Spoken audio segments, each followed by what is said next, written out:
What's the deal, YouTube? It's your girl, Miss Honey. Welcome to Woosah Wednesday, you guys. You know what it is. You know what it's all about. Today is Black Ink Crew New York. This is season 5.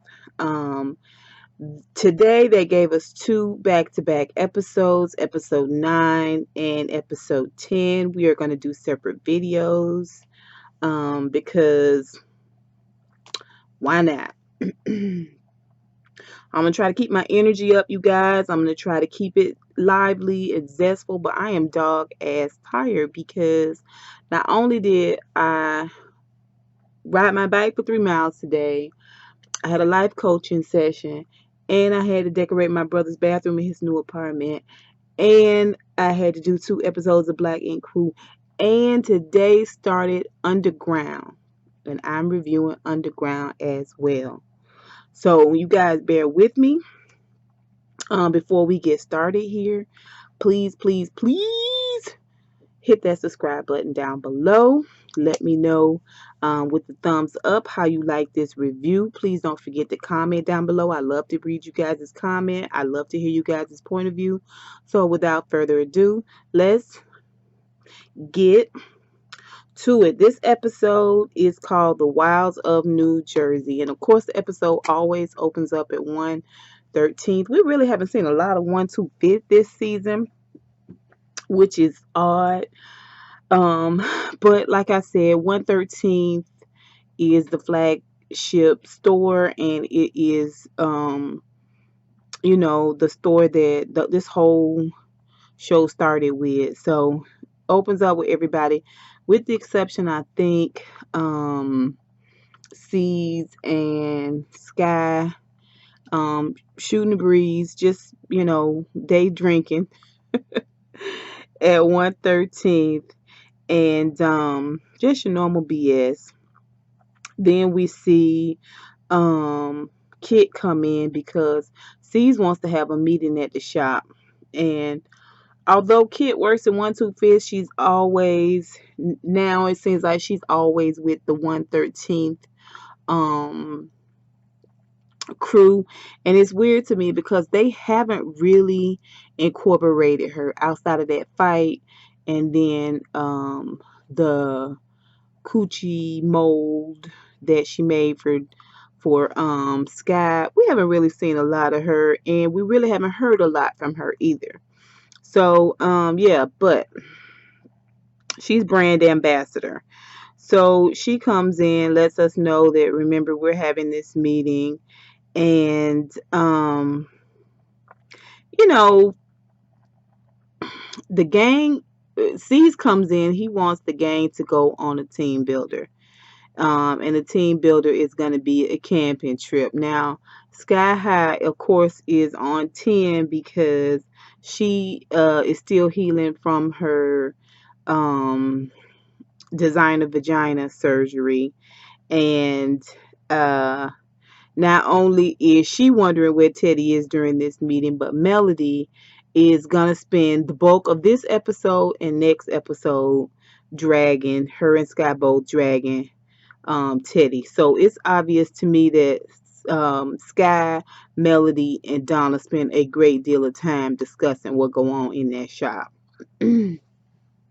Mainly Teddy, though. So that's gonna be fun.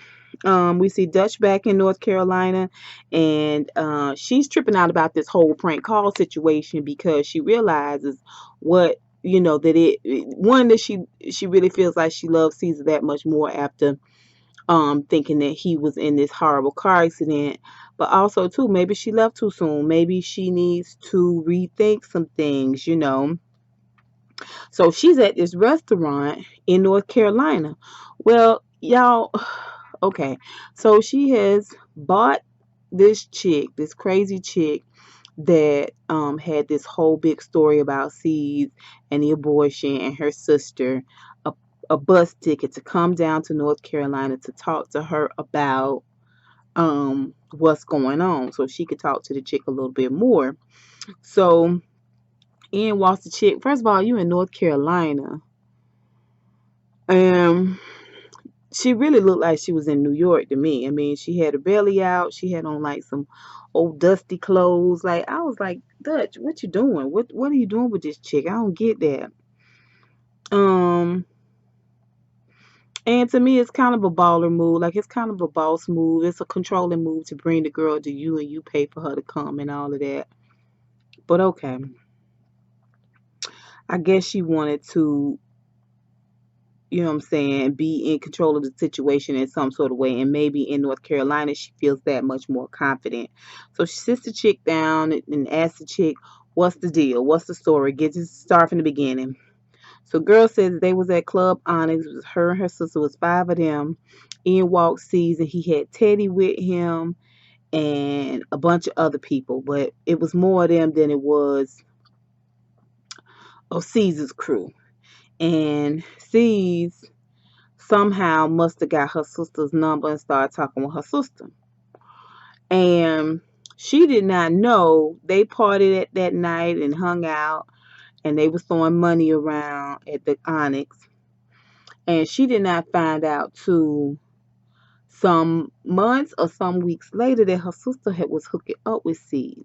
By the time she found out, her sister was pregnant. And she said the next time she talked to her sister about it, her sister said she wasn't pregnant no more, that she had killed her baby that because C's didn't want her to have it. And the way she told the story was weird. I mean, she was saying kill the baby.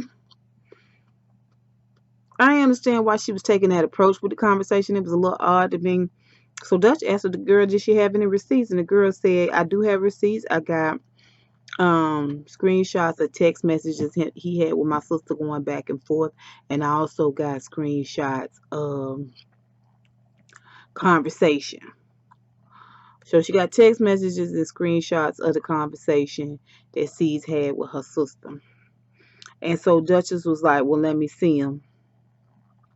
And she was like, I got them. I got the receipts, but I'm not going to let you see him. I want you to go back and talk to him and tell him what I have and force him to tell you the truth. And Dutch was like, nobody's gonna I mean I'm not doing anything else until I can see the proof of what's going on. We need the facts. And she was like, the facts are this, and it's not about what I can prove, it's about what he's willing to give up. And Dutch was like, that don't make no sense, you talking crazy. And then the girl said something about once he gives it up to see the proof, the whole thing will be hers and Dutch. Like somehow this whole thing was gonna get Duchess. Her and Duchess was gonna now run Caesar's empire. Like it was so convoluted. It was so nuts. It was crazy. And the more Dutch kept talking to her, and then Dutch started getting, kind of rah-rah with the girl. I was like, calm down, Dutch. Now, don't get too rah-rah with this girl. She sounds like she might have some serious mental health issues. And we already know. Mm-mm.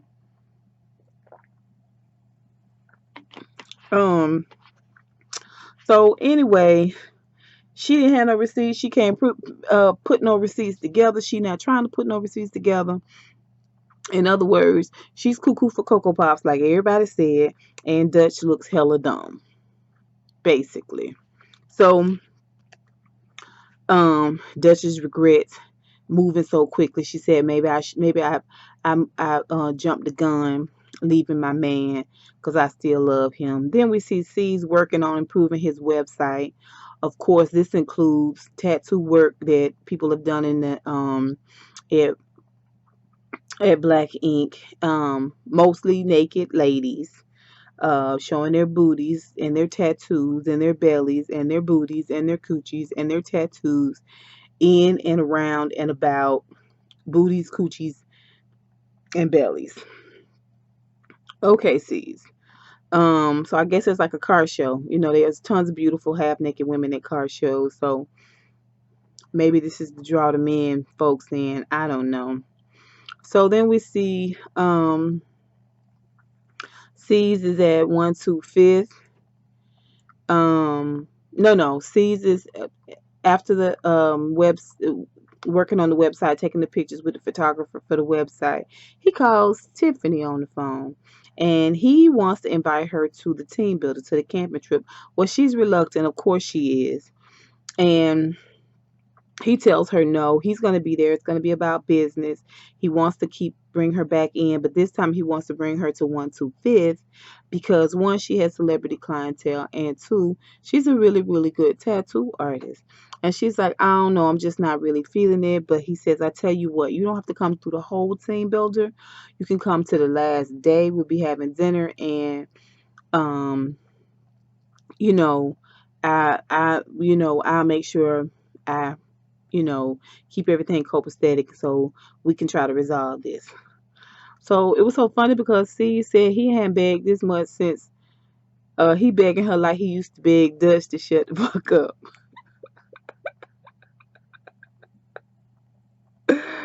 Oh, that's funny, y'all. Okay, so then we see Sky High. She's on 10.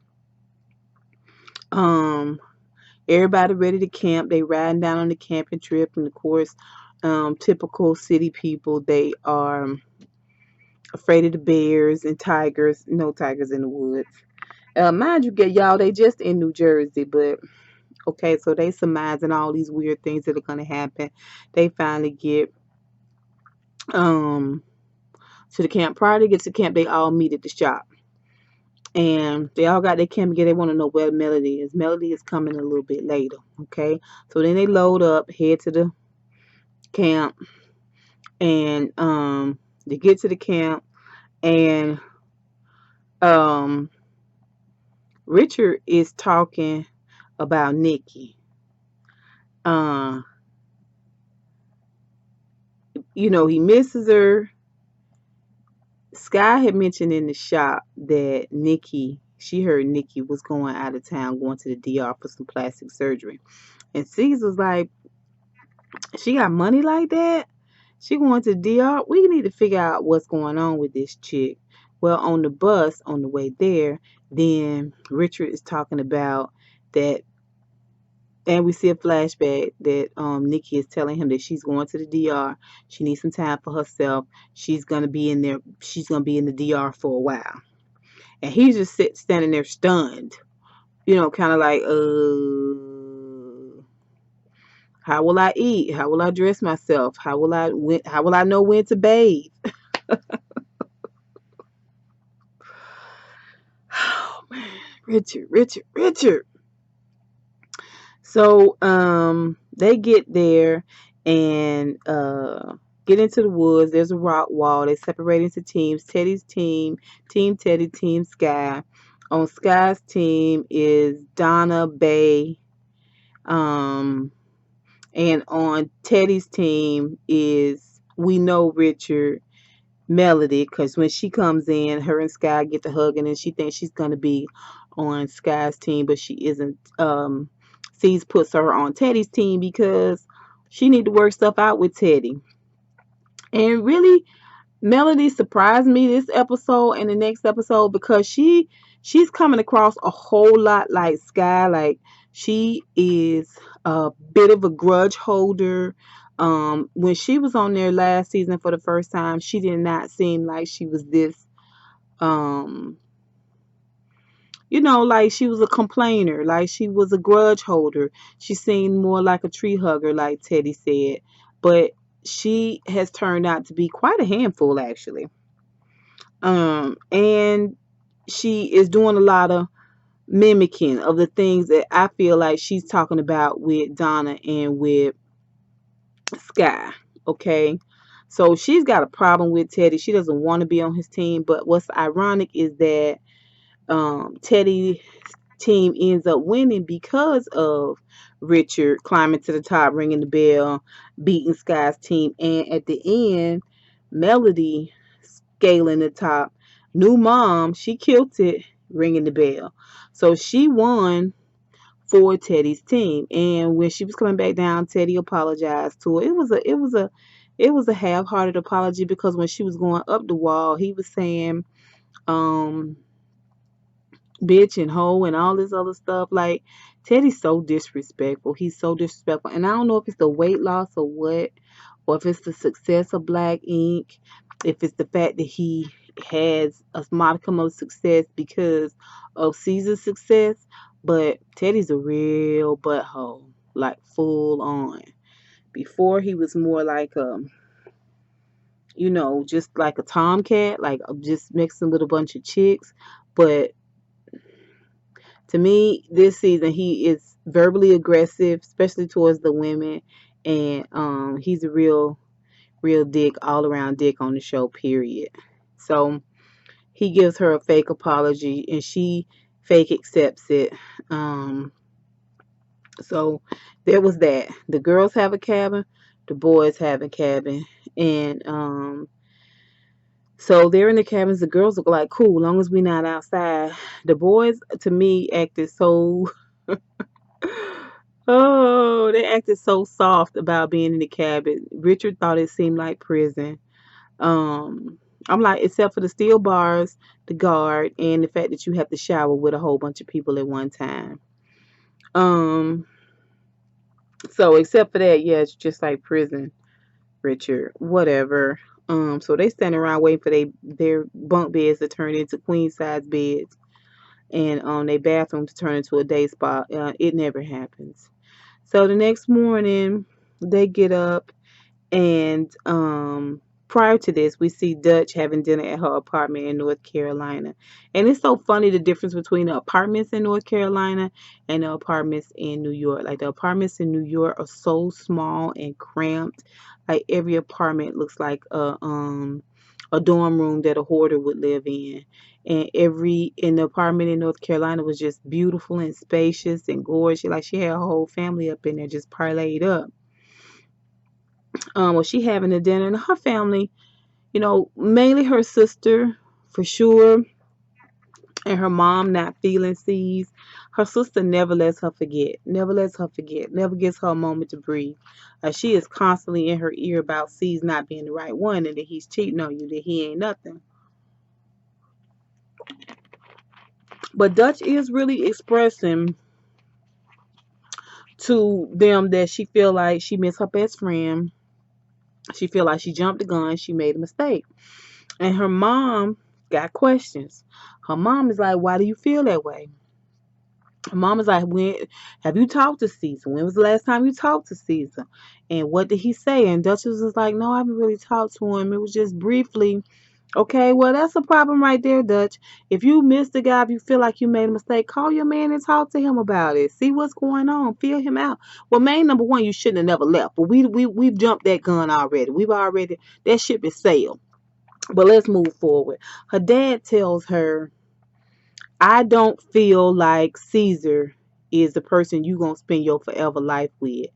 And me being a daddy's girl, hearing that from my father, I don't know.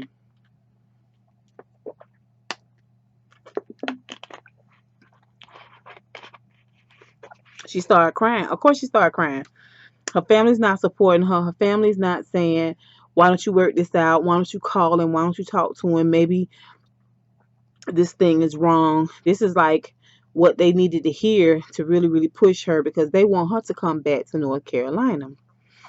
So then we see in the men's cabin, they worried about Richard because he is seeming a little depressed. He's not himself, that type of thing. I will say when he scaled that rock wall, that is to me was a sign of him being clean and sober and healthy because he got up that wall no problem and rang that bell. And before when he was chain smoking and getting high and being drinking all the time, in the world, Richard would have got up that wall, not for nothing. So they make a decision they need to talk to him about what's going on with him and Nikki. Meanwhile, back in the women's cabin, they have decided to Google Nikki, and Donna, ring leader, has said that she stalk all her potentials. So she get on Yelp and they found a Yelp review where I guess Nikki filled it out and said that when Nikki filled it out, this was the comment, this Yelp review that said that she was 7 months pregnant. Her and her husband had, come to wherever this is or shopped at this place or something like that. And so they was like, oh well, this was done 2 years ago. Her son looked like he's like 10 or 12. Um but you had a baby, you was 7 months pregnant, then you couldn't have had an abortion at 7 months. Where is this husband? Are you still married? Where's this baby? What happened to this baby? It's a lot we don't know about what's going on. So, um, I guess we'll figure out what is happening eventually. So now they're standing around a campfire, and um Richard figures out he's got a couple of bars. He's been trying to call Nikki and she hasn't been answering. So um he can't get on the phone, and he's worried that she's decided to leave him because of everything that's going on with Kathy and the whole child support situation. So um C starts it off. How well do you know Nikki? And typical Richard, he just kind of stands there and looks a little. He always looks dumbfounded. Always looks dumbfounded. Like if Richard has anything profound to say, we hardly ever hear it. But anyway, um, and he's like, I know her very well. She's great. And so he says, um, Sky says, well, we found out that this Yelp review where she said she was married. This was from 2 years ago. She said she was married. She was 7 months pregnant, and he was like, "It's a lie." I mean, he squirmed a little bit, but then he's like, "It's a lie," and he just tells them nobody can make me believe anything bad about her. I know everything about her, everything I need to know about her. I know her better than anybody else. Now, mind you, they've only really known each other for 4 months or so, so that's a weird statement within itself and a naive statement. But you can tell at this moment that he's just flat out afraid. Like he's scared. He needs Nikki to be everything that he thinks that she is. He needs that. For one reason or another, we don't know, he needs that. And so he decides that he's going to shut the conversation down because um, finding out Nikki might be something other than what he thinks she is not an option at this point in his own mind, obviously. So then we see Sky break down and say she loved everybody. And this is the first time I really felt like Sky was faking crying. In this whole season, Sky has been crying about one thing or another. This is the first time I ever felt like Sky was faking it. I don't know why, it just didn't seem genuine to me. So, but we also see um, Teddy and C's respond by telling her she don't have nothing to worry about, that they're gonna always be there for her, they're gonna always be family, and they give her a bear hug. So that's a good moment. But like I said, so then we see the group sitting around the table. They finna get something to eat. It's buffet style. And C sends the group to go get something to eat at the buffet. Sees and talks to Teddy outside. Goes outside and talks to Teddy and says, Teddy, what do you think about Sky? What do you think about me giving Sky more responsibilities? And Teddy says, hey, it sounds like a good idea.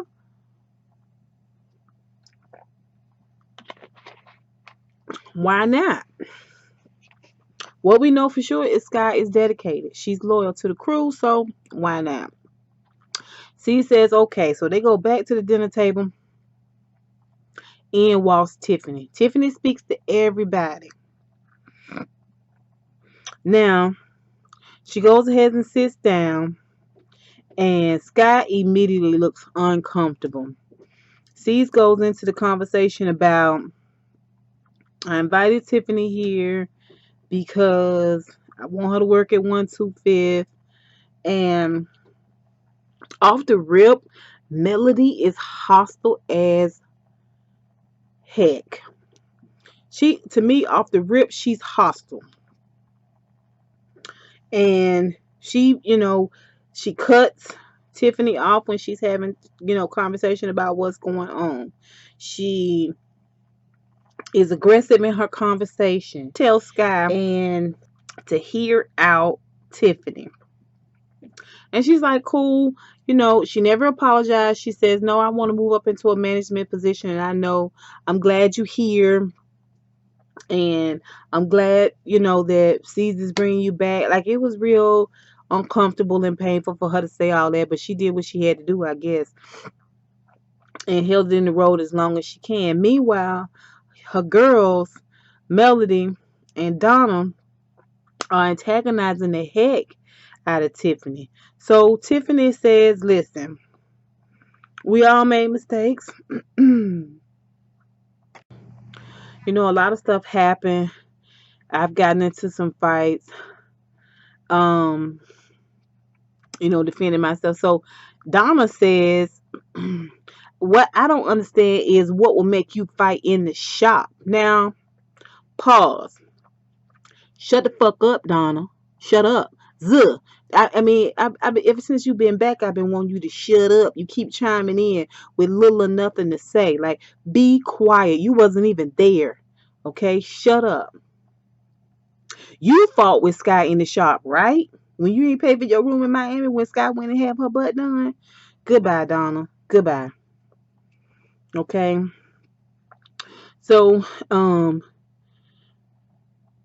so Tiffany just tries to explain, these fights came from people being,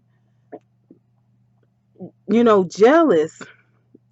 Sky just starts this crazy Jack Nicholson from Batman 1 laugh. I mean, it just escalates. Like, it's this maniacal, crazy, I am sick and twisted type of laugh. And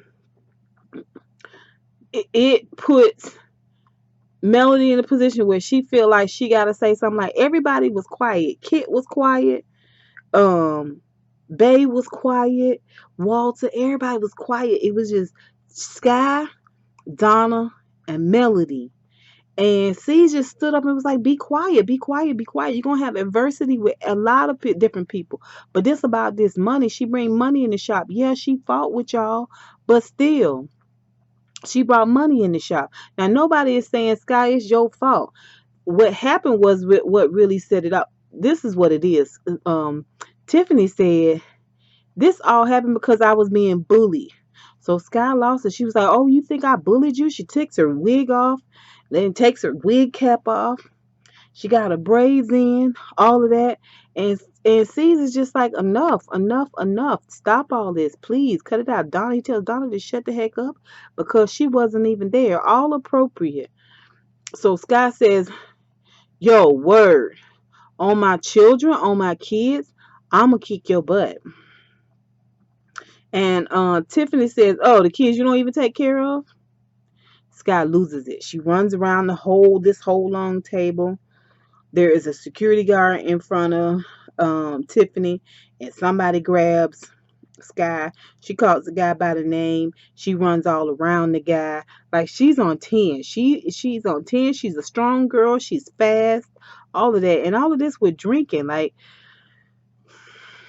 I don't know, something going on with Sky. So there's some chemical imbalance going on with Sky. She tries to fight the girl. They keep them separated. Tiffany leaves out the back way. Donna is telling Sky she's around this way. Sky goes out the front door, and before Tiffany could even get in her car good, she just attacks the girl. Like, they had to like pry her off of the girl. And I think Donna was getting involved in it too. You can't really see what's going on. So she pulls off. I mean, she had some comment to say about them being savages and all that stuff. And I feel like it's completely justified. I feel like it's completely justified. And when they get back inside, C's tell them, you know what, I'm closing 113. You guys are not about this business. You're not about this boss life. And I'm not gonna be a boss and put up with this. I'm not gonna be a boss and try to drag all y'all along.